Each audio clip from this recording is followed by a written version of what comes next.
உலக மக்கள் அனைவருக்கும் வணக்கம். 5 ஸ்டார் தரம் அப்படின்ற ஒரு புத்தகத்தை பற்றி நம்ம இப்போ பார்த்துட்ருக்கோம். அதில் சிஎம்எம் அப்படின்ற ஒரு விஷயம் சொல்லியிருப்பேன். அதனோட விரிவாக்கம் என்னென்னா கேப்பபிலிட்டி மெச்சூரிட்டி மாடல். இந்த 5 ஸ்டார் தரம் நம்ம என்ன அடுத்த இந்த எபிசோடில் பார்க்க போகிறோம் அப்படின்னா தகுதி, திறமை, முதிர்ச்சி. இந்த அத்தியாயத்தை தொடங்குறதுக்கு முன்னாடி நமக்கு ஒரு சின்ன ஹோம்வொர்க் பார்க்கலாம். இந்தியாவில் குத்துமதிப்பாக எத்தனை சாஃப்ட்வேர் நிறுவனங்கள் இருக்குது, கணினி மென்பொருட்கள், இப்போ உங்களுக்கு தெரிஞ்ச நிறுவனங்களை வச்சு ஒரு சின்ன பட்டியல் போட்டுக்கலாம். ஃபார் எக்ஸாம்பிள், இப்போ இன்ஃபோசிஸ், விப்ரோ எல்லாருக்கும் தெரியும். அங்கே தொடங்கி பெரிய சிறிய பிரபலம் இல்லாத உள்ளூர் பன்னாட்டு மென்பொருள் நிறுவனங்கள் எதையும் விட்டு வைக்காதீங்க. எல்லாத்தையும் உங்களோட பட்டியலில் சேர்த்துருங்க. அடுத்தபடியாக பத்திரிகைகள், நியூஸ் பேப்பர், செய்தித்தாள்கள், இந்த நிறுவனங்களை பற்றி வெளிவந்திருக்கும் கட்டுரைகள், விளம்பரங்கள், செய்திகளை லேசாக புரட்டி பார்த்துக்குங்க. முடிஞ்சால் கூகுள் பண்ணி கூட தெரிஞ்சுக்கங்க. லேசாக அதை கொஞ்சம் பார்த்துக்கலாம். இப்போ என்ன புரியுது அப்படின்னா, உங்களுடைய லிஸ்ட்டில் இருக்கிற நிறுவனங்கள் எல்லாத்துக்கும் இடையே ஏதாவது ஒற்றுமை இருக்குதான்னு பார்க்கலாம். இப்போ எல்லா நிறுவனங்களுமே ஏராளமான இளைஞர்கள் பணிபுரிறாங்க, ஏகப்பட்ட காசு சம்பாதிக்கிறாங்க, பல கட்டிடங்கள், அதனுள் கணக்கில்லாத சௌகரியங்கள், ராத்திரி பகல் பார்க்காம உழைக்கிறாங்க. அதுக்கு சரியாக டாலர்களை லாபம் அப்படி கொட்டுது. அதெல்லாம் சரிதான். ஆனால் இவற்றை எல்லாம் தாண்டி யோசிச்சா நீங்கள் ஒரு நுணுக்கமான விஷயத்தை கவனிக்க முடியும். உங்களுடைய லிஸ்டில் இடம்பெற்றுள்ள பெரும்பாலான நிறுவனங்கள் சிஎம்எம் தரத்தை எட்டி பிடித்திருக்கும். அதிலும் குறிப்பாக தங்களை CMM5 நிறுவனங்கள் என்று பெருமையோடு சொல்லுவாங்க. தங்கும் விடுதிகளுக்கு 5 ஸ்டார் எப்படி கொடுக்குறாங்களோ அதே மாதிரி உலக அளவில் ஒரு சாஃப்ட்வேர் நிறுவனங்களுக்கு CMM5 இந்த முத்திரையை பெற்ற நிறுவனங்கள் மற்ற எல்லா நிறுவனங்களையும் விட ஒரு படி வசதி அப்படின்னு தான் அர்த்தம். இதில் நம்ம பெருமைப்பட வேண்டிய ஒரு விஷயம், CMM5 நிலையை எட்டி பிடித்த உலக நிறுவனங்களில் பாதிக்கு மேலே இந்தியாவில் தான் இருக்குது. இது எத்தனை பேருக்கு தெரியும்? ஸோ சாஃப்ட்வேர் நிறுவனங்கள் நம் நாட்டுக்கு தனி மவுசு ஏற்படுத்தி கொடுக்குது. இந்திய நிறுவனங்கள் தான் சிறந்த CMM தரத்தில் செயல்படுறாங்க அப்படின்னு நம்ம கேள்வி கேட்காம நம்பலாம். நிறைய பேர் நம்புறாங்க. அதான் சொன்னல, ஏதற்கு CMMனா என்ன அப்படின்னா கேப்பபிலிட்டி மெச்சூரிட்டி மாடல். ஒவ்வொரு வார்த்தையாக விளக்கி கொண்டால்தான் இதன் முழு அர்த்தம் உங்களுக்கு என்னன்றது புரியும். ஸோ முதல்ல CMM இதனோட மத்தியில் இருக்கும் அதை மட்டும் எடுத்துக்கலாம். அதாவது மெச்சூரிட்டி, தமிழில் முதிர்ச்சி. இப்போ நம்மளோட கார் திடீர்னு ரிப்பேர் ஆயிடுச்சு. பக்கத்து தெருவில் இருக்கிற ஒரு மெக்கானிக்கை கூப்பிட்டு வரணும். அந்த மெக்கானிக்கு கார் பேனட்டை திறந்து வச்சுக்கிட்டு ஏதோ யோசிக்கிறாரு, எதையோ முறுக்கிறாரு, மறுபடியும் யோசிக்கிறாரு, எங்கேயோ தட்டுறாரு, காரை ஸ்டார்ட் செஞ்சு பார்க்குறாரு. ஒரு பிரயோஜனம் இல்லை. கோயிலில் வலம் வரும்ல, ஒரு நீண்ட நேரமாக காரையை சுற்றி வருவாங்களே, அந்த மாதிரி திருன்னு முழிக்கிறாரு. நமக்கு எரிச்சல் வரதானே செய்யும். என்னடா என்ன பண்ணிருக்கான் அப்படின்னு. ஸோ கார் பேனட்டை திறந்து வச்சுக்கிட்டு திருன்னு விழிக்கிறதுக்கு நமக்கு தெரியும். இதுக்கு எதுக்கு ஒரு தனி மெக்கானிக்கு? அந்த தத்தி மெக்கானிக்கை துரத்திட்டு ஒரு எக்ஸ்பீரியன்ஸ் மெக்கானிக்கை நம்ம மறுபடியும் கூடுவோம்.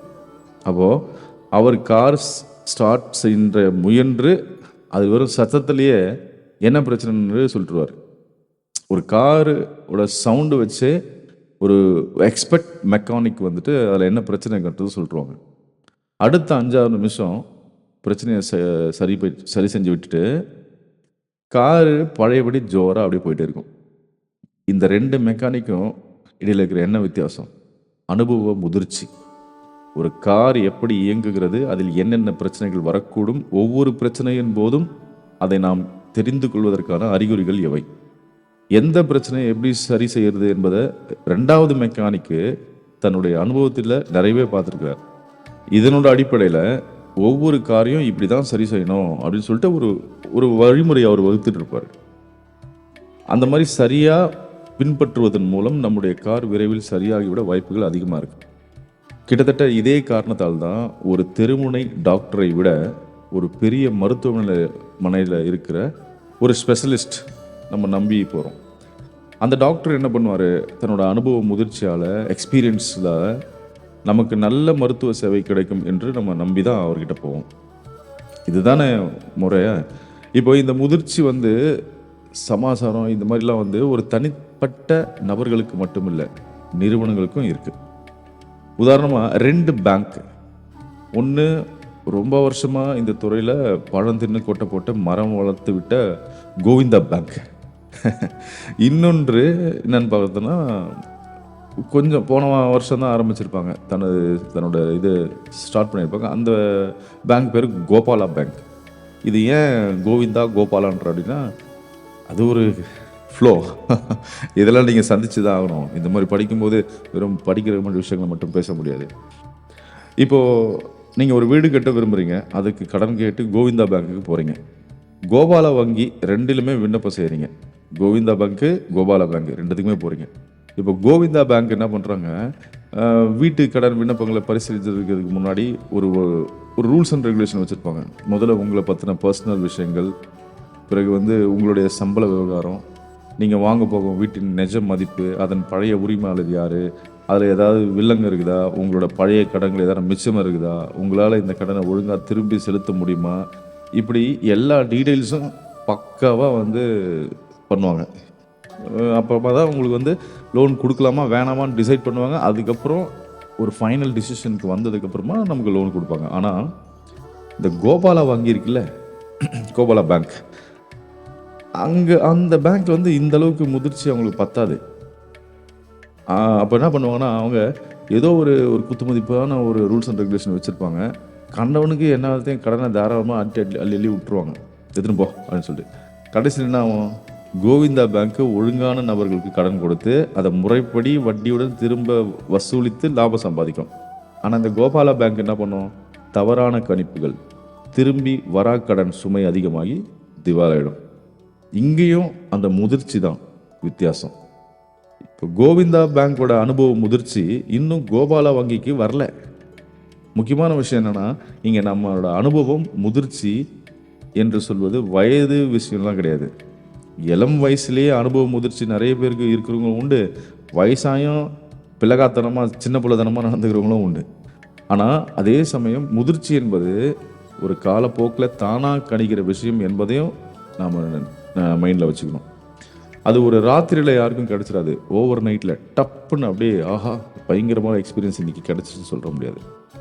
முன்னாடி நம்ம பார்த்த 2 மெக்கானிக்கில் நாம் ஏன் 2வது நபரை தேர்ந்தெடுத்தோம், முன்னாடி நம்ம பார்த்த 2 டாக்டர்களை ஏன் நம்ம 2வது ஸ்பெஷலிஸ்ட்டாக ஏன் அதிக மக்கள் அவங்ககிட்ட போனாங்க, ஒரு காலேஜ் ப்ரொஃபஸர் வந்து ஒரு சிக்கலான தலைப்புகளும் ஆரம்ப நிலை விரிவுரையாளர்களுக்கு எளிமையான பாடங்களும் ஒப்படைக்கிறது ஏன்.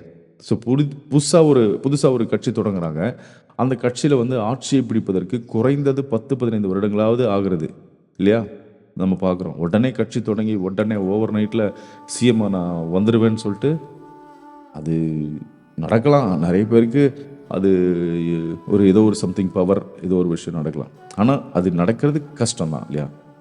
ஸோ இந்த கேள்வி எல்லாத்துக்குமே ஒரே பதில் தான். அனுபவ முதிர்ச்சி கொண்ட தனி நபர் அல்லது ஒரு தனி நிறுவனம், அதுதான் பெரும்பாலான வாடிக்கையாளர்களோட ஃபஸ்ட்டு சாய்ஸாக இருக்கும். அதனால தான் சிஎம்எம் அப்படின்றது சென்ட்ரல் இருக்கிற அந்த மெச்சூரிட்டி எனப்படும் முதிர்ச்சி கம்பீரமாக உட்காந்துருக்கு. சொல்லப்போனால் சிஎம்எம் என்பது ஒரு நிறுவனத்தின் முதிர்ச்சி அடையாளம் தான். அவங்க வந்து வேற லெவல் அவங்க ரொம்ப சூப்பராக பண்ணுவாங்க, ரொம்ப பிளான் பண்ணி செய்வாங்க அப்படின்றது தான் அது. இப்போ அடுத்ததாக வந்து சி, அதாவது கேப்பபிலிட்டி, தகுதி, ஒரு வேலையை செய்வதற்கான திறமை. உங்களுக்கு பிடித்த ஒரு கிரிக்கெட் வீரர் யார்? சச்சின் டெண்டுல்கர், இல்லைனா வந்துட்டு மகேந்திர சிங் தோனி, இல்லை யார் வேணாலும் வச்சுக்கலாம். அவங்கள எந்த அளவுக்கு பிடிக்குதோ அதே மாதிரி உங்களுக்கும் அவங்கள ரொம்ப பிடிக்கும் இல்லையா? அவங்க கிரிக்கெட்டை ரொம்ப விரும்புகிறாங்க, கிரிக்கெட்டுக்காக ரொம்ப ஆத்மார்த்தமாக அவங்க விஷயங்கள் ப்ராக்டிஸ் பண்ணுறாங்க, ஜெயிக்கிறாங்க, அந்த கிரிக்கெட்டை பிடிச்சி பண்ணுறாங்க. ஸோ பிரமாதமாக பேட்டிங் பண்ணுறாங்க, அற்புதமாக பால் போடுறாங்க, ஃபீல்டிங் பண்ணுறாங்க, எல்லாமே செய்கிறாங்க.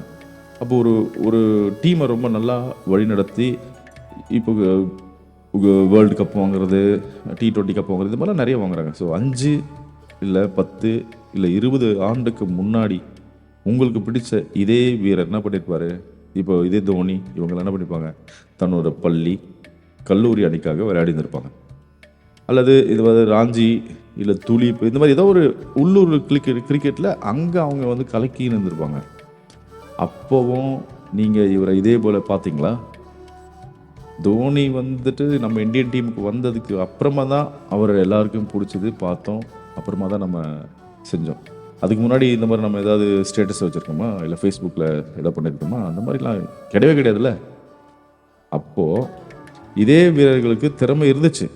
ஆனால் அது ஆரம்ப நிலையில் அவங்க அங்கேருந்து கொஞ்சம் கொஞ்சமாக கஷ்டப்பட்டு ஒரு பெரிய லெவலில் ஒரு எக்ஸ்பீரியன்ஸோட வந்து நம்மளை மாதிரி இருந்து நம்மளுக்கே அவங்க பிடிச்சி போகுது. நம்மை போன்றவர்கள் இப்போது அவர்களுக்கு ரசிகர்களாக இருக்கும்.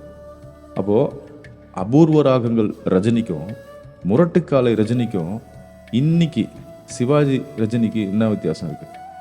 நம்ம வீட்டில் நம்மளோட கிச்சனில் எட்டி பாருங்கள், அங்கே கரண்டி பிடிக்கிற ஒய்ஃபோ இல்லை கணவனோ பிறக்கும்போதே பெரிய சமையல்காராக வந்திருப்பாங்க. எல்லாம் தோசையை தீச்சி சோத்தை குழைச்சி கொஞ்சம் கொஞ்சமாக கற்றுக்கிட்டு தானே. அப்போது நாம் எதில் ஈடுபடுறோமோ, எந்த டிபார்ட்மெண்ட்டு நம்ம அதில் எதுக்கு நம்மளோட திறமையை படிப்படியாக வளர்த்துக்கிறது போது ஒரு வேலையை சரியாக செய்து முடிப்பதற்கான தகுதி நமக்கு கிடைக்குது. திறமை தகுதியோட முதிர்ச்சியும் சேர்ற போது தான் ஒரு தனிநபரோட நிறுவனமோ முழுமையாடுது. ஒரு படகோட்டிக்கு துடுப்பு போடுகிற திறமை, அதற்கேற்ற உடல் தகுதி இதெல்லாம் இருக்கணும். கூடவே ஆற்றுல எந்த திசையில் எப்படி பயணம் பண்ணுன்ற உரிய இலக்கும் அவங்க வச்சுதான் தான் போய் சரியான முறையில் போய் சேர முடியும். இல்லைனா அவர் எங்கன்னா ஒரு இடத்துல சுற்றி வட்டம் போட்டு அப்படியே சுற்றி நடக்க வேண்டியதுதான். அப்போது சி என்பது திறமை தகுதி, அடுத்தது எம் அப்படின்றது முதிர்ச்சி, கடைசியில் ஒரு எம் இருக்குல்ல, இவற்றெல்லாம் உனக்கு இருக்கிறது தான் மாடல், அதாவது ஒரு மாதிரி, எடுத்துக்காட்டு, உதாரணம் அப்படிலாம் சொல்லுவாங்க. இப்போ மாடல் அப்படின்ற சொல்லுக்கு இன்னொரு பொருளும் உண்டு. அதில் வந்து அச்சில் வார்த்தை செய்வது, அதான் ஒரு சாம்பிள் அப்படின்னு ஒரு சாம்பிள் கொடுக்குறது. இந்த எல்லா அர்த்தங்களும் இங்கே பொருத்தமாக இருக்கும். திறமை, தகுதி, முதிர்ச்சி எல்லாம் எப்படி பயன்படுத்த போகிறோம் என்பதற்கான சில வழிமுறைகளை இப்போ நம்ம உருவாக்க போகிறோம். அச்சில் வார்த்தது போல் இதே மாதிரிகளை, உதாரணங்களை திரும்ப திரும்ப பின்பற்றி வெற்றியிட போகிறோம். CMM அப்படின்னா என்னன்றதை நம்ம பார்த்துட்டோம். Capability, maturity, model. இப்போ CMMனா என்ன நம்ம புரிஞ்சிச்சு. அது என்ன? CMM5, இதே மாதிரி CMM4, CMM3, CMM2, CMM1 இப்படி எல்லாம் இருக்கா? நிச்சயமாக இருக்குது, பார்க்கலாம்.